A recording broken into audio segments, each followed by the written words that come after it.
बोलो जयकारा। बोल मेरे श्री गुरु महाराज की जय। सौभाग्यशाली गुरुमुखो संत महापुरुष फरमाते हैं कि अपने स्वरूप को पहचानो। बार बार जोर देते हैं कि अपने स्वरूप को पहचानो। तुम ये शरीर नहीं हो, क्योंकि हम संसार में आकर हम शरीर को ही मैं मान बैठे हैं। हम यही कहते हैं कि जो कुछ है हम शरीर ही है। वास्तव में हम शरीर नहीं हैं, हम इसके अंदर रहते हैं। जैसे एक घर है हमारा। अब घर के अंदर जब रहते हैं तो घर का ख्याल भी रखना पड़ता है, साफ सफाई भी रखनी पड़ती है, उसका पेंट भी कराना पड़ता है, उसके कई काम कराने पड़ते हैं ताकि ये देखने में सुंदर लगे और सही रहे। ऐसे ही ये शरीर को भी अच्छे अच्छे कपड़े पहनाने पड़ते हैं, नहलाना पड़ता है, बढ़िया परफ्यूम लगाना पड़ता है, बढ़िया चीज़ें करनी पड़ती हैं। वास्तव में हम शरीर नहीं हैं।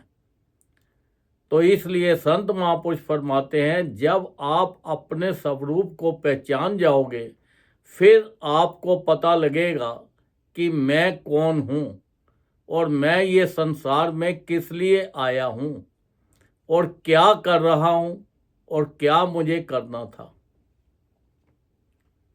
क्योंकि ये संसार के अंदर आकर हम आशक्ति के अधीन हो गए हैं, अविवेक के अधीन हो गए हैं। हम आशक्ति के साथ अपने सारे काम करते हैं। सोच समझ हमारी सारी खत्म हो गई है कि हम किस पर्पस से थे और क्या करना है। अब देखो, एक आदमी था, वो अपनी नई गाड़ी लेके आया। जब गाड़ी लेके आया तो अपने दूर से देख रहा था कि कोई बच्चा उसकी गाड़ी के ऊपर स्क्रैच मार रहा है। अब वो बड़ा उसे तकलीफ हुई। उसने अपने नौकर को जाके बोला कि आप चुपके से जाओ ताकि बच्चा भाग ना जाए और ये डंडा ले जाओ, जोर से मारना उसके हाथ के ऊपर, मेरी नई गाड़ी के ऊपर स्क्रैच मार रहा है। वो गया, नौकर गया पीछे से, उसने भी देखा नहीं, कुछ नहीं किया, कौन है क्या है। उसने बच्चे के हाथ के ऊपर जोर से जैसे डंडा मारा तो बच्चे की हड्डी टूट गई और बच्चा चिल्लाने लग गया। जब उसने दूर से देखा, कहने लगा ये बच्चा तो मेरा है। भागता हुआ वहाँ पे गया और जाके उसने बच्चे को देखा।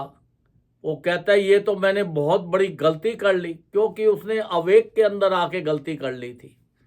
आशक्ति के अंदर जब उसके अंदर विवेक आया तो तब उसे विवेक मीन्स ज्ञान आया, तब उसे पता लगा ये तो मैंने अपने बच्चे को क्या कर दिया। मैंने खुद ही अपने हाथों से उसके हाथ तोड़वा दिया। उसने बोला कि गाड़ी की तरफ जब देखा कि ये क्या कर रहा था तो गाड़ी के ऊपर लिखा था उसने, पापा आई लव यू।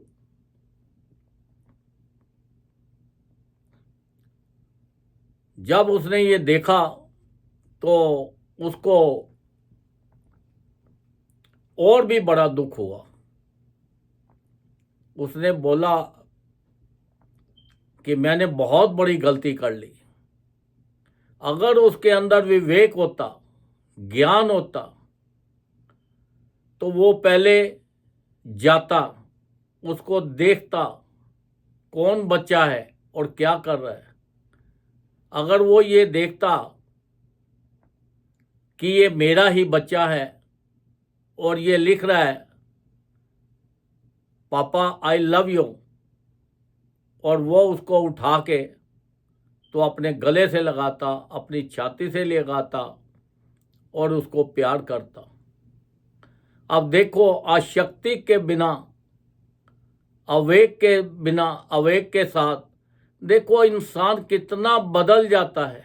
उसको कुछ ध्यान ही नहीं रहता कि मैं क्या करना था और क्या कर रहा हूँ। ऐसे ही संसार के अंदर हम ये संसारिक चीज़ों के पीछे पड़ के अपने आप को पहचान भूल गए हैं और ये सोच में पड़ गए हैं कि हमें करना क्या था और हम कर क्या रहे। हम तो संसारिक चीज़ों के पीछे पड़ गए। अब ऐसे ही अगर कोई बड़ा आदमी हो तो उसको कोई अपराध करने के लिए कोई बोले कि भैया ये संगीन अपराध है, ये आप करो, तो वो क्या बोलेगा? वो बोलेगा मैं नहीं करता। वो उसको कितना भी लालच दे कि नहीं तो कर दे, वो कहेगा नहीं, अगर मैंने ये अपराध किया तो मैं पकड़ा जाऊंगा, जेल में चला जाऊंगा, मेरी इतनी संसार में इज्जत मान बनी हुई है, प्रतिष्ठा बनी है, ख़त्म हो जाएगी, मेरी फैमिली मेरे से दूर हो जाएगी, मेरी फैमिली को भी बहुत दुख होगा, मैंने ये काम नहीं करना। कितना भी जोर लगा लो, नहीं करेगा। अगर यही काम किसी छोटे बच्चे को बोल दो तो वो मिनट में कर देगा, क्योंकि छोटे बच्चे के पास विवेक नहीं है, उसके पास बुद्धि नहीं है, उसको तो जो आपने बोल दिया वो कर दिया। अब बड़ा जो आदमी है उसके पास बुद्धि है, ज्ञान है, तो इसलिए वो नहीं करता।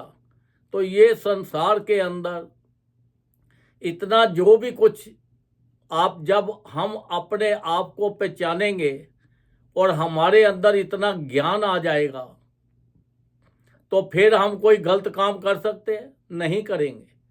फिर हम किसी गलत रास्ते पे नहीं जाएंगे, हम संसार में किसी की बुराई या अच्छाई नहीं करेंगे और हम 24 घंटे उठते बैठते संसारी काम भी करेंगे और अपना भजन भी करते रहेंगे।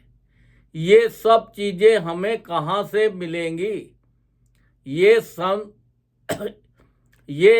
संत महापुरुषों की चरण में जाने से संत महापुरुष हमें बताते हैं, रास्ता बताते हैं, नाम देते हैं, भजन देते हैं, कहते हैं इनको करके ये रास्ता है, ये रास्ते पे चलो तो आप अपने आप को पहचान लोगे, आपका स्वरूप क्या है। क्योंकि हमें संत महापुरुषों की बिना कृपा से हम अपने आप को नहीं पहचान सकते कि हम कौन हैं, क्योंकि हम तो ये शरीर को ही अपना मान के बैठे हैं, हम जो कुछ है ये शरीर ही है, पर वास्तव में तो हम कुछ और है, हम शरीर तो है नहीं।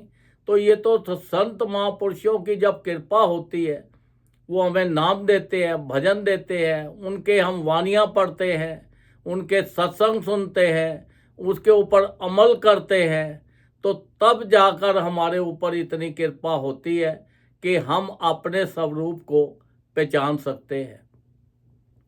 अब देखो, एक बार एक आदमी था, वो गया परमहंसों के पास, कहने लगा महाराज ये बताओ कि ये जो मन है हमारा, ये इतना चंचल घोड़ा है, इतना चंचल है कि ये 1 सेकंड के अंदर पता नहीं कितनी चीज़ें सोच लेता है, कहाँ कहाँ भाग जाता है, इसको कंट्रोल कैसे करें?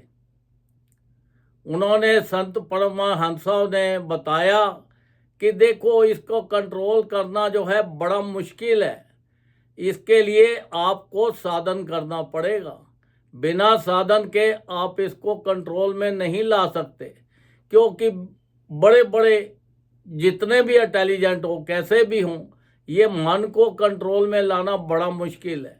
और इसके लिए तरीका तो बहुत आसान है, पर वो तरीके का अमल करना पड़ेगा। उन्होंने पूछा बताओ जी क्या तरीका है?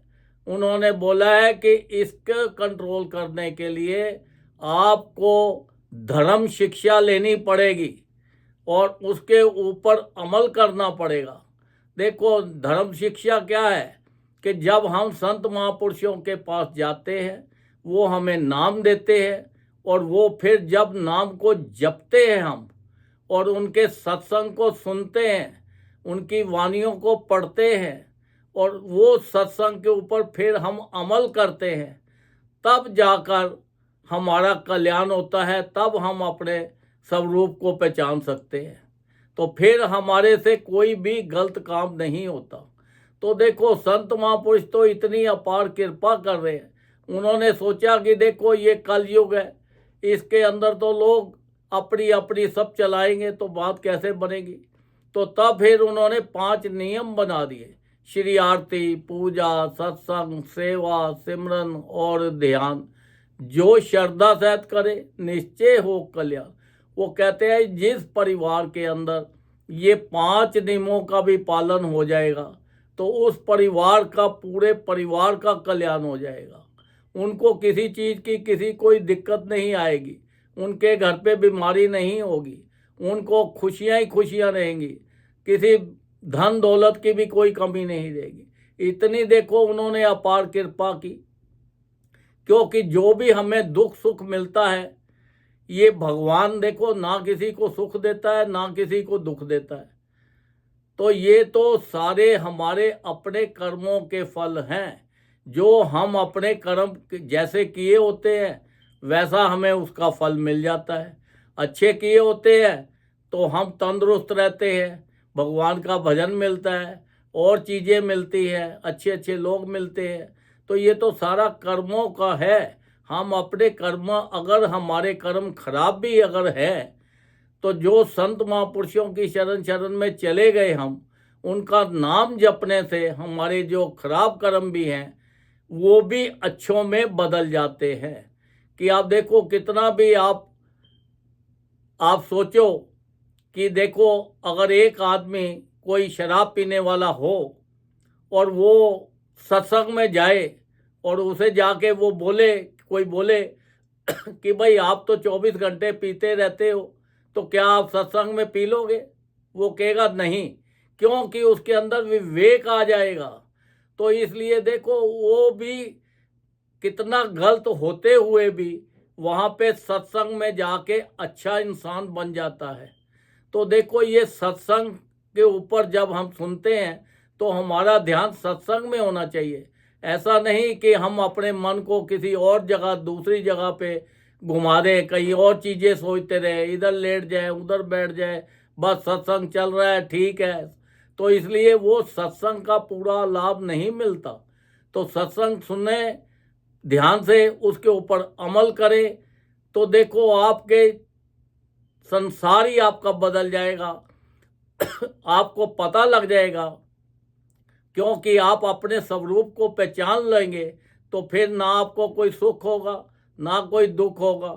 और ये संसार के अंदर आपको हर तरह से आप हमेशा खुश ही खुश रहेंगे, अपने आनंद में रहेंगे। संत महापुरुष तो बार बार फरमाते हैं, देखो दिन में 24 घंटे हैं और 24 घंटे में ज़्यादा नहीं कर सकते, कम से कम भी 2 घंटे भजन जरूर किया करो। हर प्राणी के लिए कम से कम 2 घंटे उन्होंने बताया है कि इतना थोड़ा टाइम है। देखो 24 घंटे में से 2 घंटे बताए हैं, वो 2 घंटे भी वो कहते हैं अगर कंटिन्यू नहीं बैठ सकते तो 1-1 घंटा करके कर लो। 1-1 घंटा करके नहीं कर सकते तो आधा-आधा घंटा करके कर लो। अगर आपका शरीर तंदुरुस्त नहीं है तो लेट के कर लो। अगर आप ट्रैवल कर रहे हो तो ट्रैवल करते करते कर लो। देखो इतनी अपार कृपा संत महापुरुष हमारे ऊपर कर रहे हैं, तो हमारी ड्यूटी बनती है कि हम उनके हुक्म में चले, उनके बनाए हुए नियमों का पालन करें, ताकि हमारा लोक और हमारा परलोक सुखी हो जाए और उनको भी प्रसन्नता हो कि देखो ये जीव हमारे पास आया है, अब इसकी 84 लाख कट गई है, अब ये 84 लाख दुखों में नहीं फंसेगा, क्योंकि 84 लाख योनियों में तो सिवाय दुख ही दुख है। वहाँ सुख नाम की कोई चीज़ नहीं है। ये तो मनुष्य दे हमें परमात्मा ने बड़ी अपार कृपा करके, बड़ी हमने याचना की, बड़ी प्रार्थना की, तब जाके हमें मनुष्य शरीर मिला। और हम उससे प्रॉमिस करके आए थे कि हम तेरा भजन करेंगे और हमें ये दुखों से बचा। अब उसने तो, परमात्मा ने तो हमारी के ऊपर इतनी कृपा कर दी, पर हम ये संसार के अंदर, इतना खूबसूरत संसार है, इतना चकाचौंध है, इतनी चीज़ें हैं, हम इसको देख के सब भ्रमित हो गए और हम अपने आप को भी भूल गए, अपने आप को भी भूल गए कि हम कौन हैं और क्या करने आए हैं, और संसारिक चीज़ों के पीछे पड़ गए। अब ये संसारिक चीज़ें तो आप देख लो, हमारे साथ कोई भी जाने वाली नहीं है। चाहे हम कितना धन इकट्ठा कर लें, कितनी शोहरत इकट्ठी कर लें, कितना शरीर को तंदुरुस्त कर ले, कितना अपना हर तरह से अपना बना ले, रिश्तेदारी बना ले। कोई भी चीज़ संसार की हमारे साथ जाने वाली नहीं है। और हमारे ये जो शरीर मिला है इसका भी कोई टाइम नहीं है, इसका भी कोई पता नहीं है कि ये कितने टाइम के लिए मिला है। ये भी इसका कोई गारंटी नहीं है कि देखो एक श्वास आया है, दूसरा आए या ना आए, इसकी भी गारंटी नहीं है। तो इसलिए जो बीत गया टाइम तो बीत गया। आगे जो टाइम है अपने आप को पहचानो, अपने स्वरूप को पहचानो। और ये स्वरूप को पहचानने के लिए संत महापुरुषों की शरण के बिना, उनकी कृपा के बिना हम नहीं पहचान सकते और ना ही हम कुछ जान सकते हैं। हमें उनका जो नाम दाम दिया है, ज़्यादा से ज़्यादा नाम जपना है, भजन करना है, उनकी वाणियों पे चलना है, सत्संग सुनने हैं, उनके ऊपर अमल करना है, ताकि हमारा लोक भी सुखी हो जाए और हमारा परलोक भी सुखी हो जाए और हर वक्त हम उस आनंद में रहे और अपना मौज मस्ती में रहे। हमारा लोक भी सुखी हो जाए, परलोक भी सुखी हो जाए। बोलो जयकारा, बोल मेरे श्री गुरु महाराज की जय।